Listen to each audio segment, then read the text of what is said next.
अशोकनगर के छिपौन गांव में दलित महिला और उसके परिवार के साथ हुए सरेआम मारपीट ने फिर साबित कर दिया है कि मध्य प्रदेश में कानून नहीं जंगल राज चल रहा है। सीएम डॉक्टर मोहन यादव जी, आपके सुशासन में दलित की सुरक्षा सिर्फ भाषणों तक सीमित रह गई है क्या, या फिर न्याय भी अब जाति दे कर दिया जाता है? जब अपराधी खुलेआम महिलाओं पर हमला करे और प्रशासन मुख्य दर्शक बना रहे तो इसे सरकार नहीं सीधा सीधा जंगल राज कहा जाता है। छतरपुर के महाराज जंग राजनगर गांव के मंदिर में दक्षिणा के नाम पर हफ्ता वसूली से परेशान दलित किसान ने 1 क्विंटल गेहूं देने से मना कर 50 किलो गेहूं देने की हाँ की तो अयासबाजों ने घर पर आकर महिलाओं सहित पूरे परिवार से मारपीट की, जिसमें गरीब दलित किसान गंभीर घायल है। राजगढ़ के खुजनेर थाना अंतर्गत बासखेड़ा गांव में वाल्मीकि जाति के साथी के दाढ़ी कटिंग से मना करने पर उपजे विवाद को आपस में बैठाकर सुलझा लिया गया है। फरियादी विशाल वाल्मीकि ने एफआईआर दर्ज न करते हुए धर्मराज सेन द्वारा लिखित में माफी मांगने और दोबारा ऐसी गलती न करने की शर्त पर माफ कर दिया गया। अन्य लाल बैगा और उनकी पत्नी सूखी लकड़ी बीनने गए थे। वे चूल्हे के लिए लकड़ी पर निर्भर है, गैस कनेक्शन नहीं है। गार्डों ने उन्हें चोरी का आरोप लगाया और हॉकी स्टिक से बेरहमी से पीटा। वीडियो में अन्य लाल गिड़गिड़ाता दिखता है और एक व्यक्ति कहता सुनाई देता है कि सिर छोड़ो, पैर पर मारो। घटना 20 मार्च 2026 की है। वीडियो 2 मई 2026 को वायरल होने के बाद नवानगर पुलिस ने एफआईआर दर्ज की, मारपीट, धमकी और SC/ST एक्ट के तहत।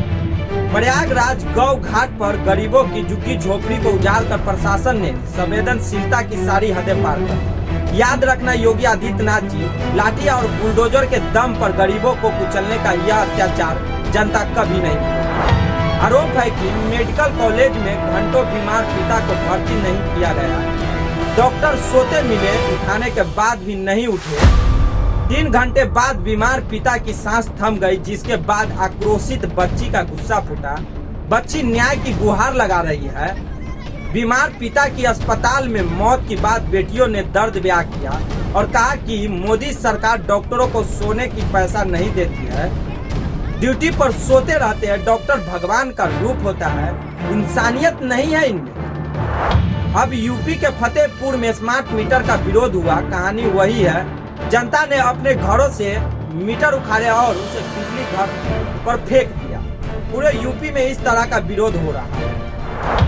भाजपा नेता मंच से ही एक वीडियो क्लिप बनाई। उस वीडियो क्लिप में वह खुद को और मोदी जी को दिखाना चाह रहा था। जब वह मोदी जी को पीछे से दिखा रहा था, तभी मोदी जी के सामने लगा टेलीप्रॉम्प्टर दिख गया, जिसमें पढ़ कर मोदी जी भाषण दे रहे थे। जो लोग समझते हैं कि मोदी जी खुद का भाषण देते हैं, उन्हें भी यह पता लग गया कि मोदी जी टेलीप्रॉम्प्टर पर लिखी हुई स्क्रिप्ट पढ़ते हैं। आज रात तुम सिर्फ हमारे लिए नाचेगी, वरना हम तुम्हें इतना नुकसान पहुंचाएंगे कि तुम किसी को अपना चेहरा नहीं दिखा पाओगे। राधा जो अपनी पढ़ाई के लिए हॉस्टल में रह रही थी, उसे उसके बॉयफ्रेंड ने छत पर बुलाया। वहाँ पहले से 4 लड़के उनके ही क्लासमेट के इंतजार कर रहे थे। उन्होंने उसका मुंह दबाकर उसे जबरदस्ती कमरे में ले गए। वहां उन्होंने उसके साथ बदसलूकी की और उसे मजबूर किया कि वह उनके सामने न आए। डर और बदनामी के कारण राधा उनसे बार बार छोड़ने की गुहार लगाती रही, लेकिन उन्होंने उसकी एक न सुनी। शराब के नशे में उन्होंने सारी हदें पार की।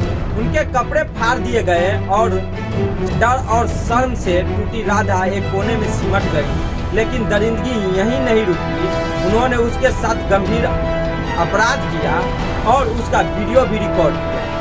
यह घटना इतनी भयावह है कि इसे शब्दों में बयां करना मुश्किल।